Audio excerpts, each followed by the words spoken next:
संपूर्ण महाराष्ट्रामध्ये आता लाडकी बहीण योजना जी आहेत यशस्वीरित्या पार पडताना दिसून येत आहे। महाराष्ट्रामध्ये हजारो लाखो महिलांच्या खात्यामध्ये जे आहेत ते 3,000 रुपये जमा झालेले आहेत। यामुळे आता महिलांना जे आहेत मोठा दिलासा मिळताना दिसून येत आहेत।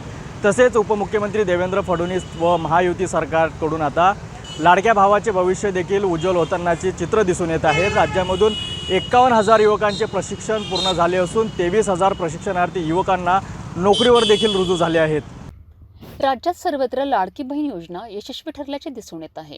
यात लाखो बहिणींचा प्रतिसाद मिळाल्याने आता उपमुख्यमंत्री देवेंद्र फडणवीस यांच्या पुढाकाराने लाडका भाऊ योजनेत सुद्धा बेरोजगार युवकांचा प्रचंड प्रतिसाद मिळाला आहे।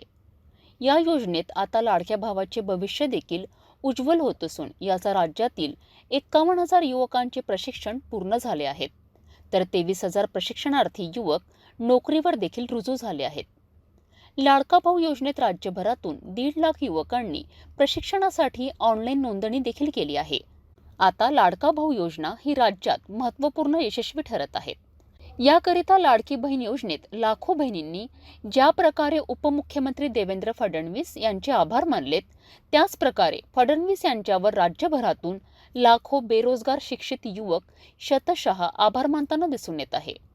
राज्याच्या उन्नतीकरिता आणि विकासाकरिता उपमुख्यमंत्री देवेंद्र फडणवीस यांच्या अनेक योजना सफल ठरत आहेत। राज्यभरातून 1.5 लाख युवकांनी प्रशिक्षणासाठी नोंदणी देखील केली आहे। आता लाडक्या बहिणीनंतर लाडका भाऊ योजना सुद्धा यशस्वीरित्या सफल होतानाचे चित्र दिसून येत आहे।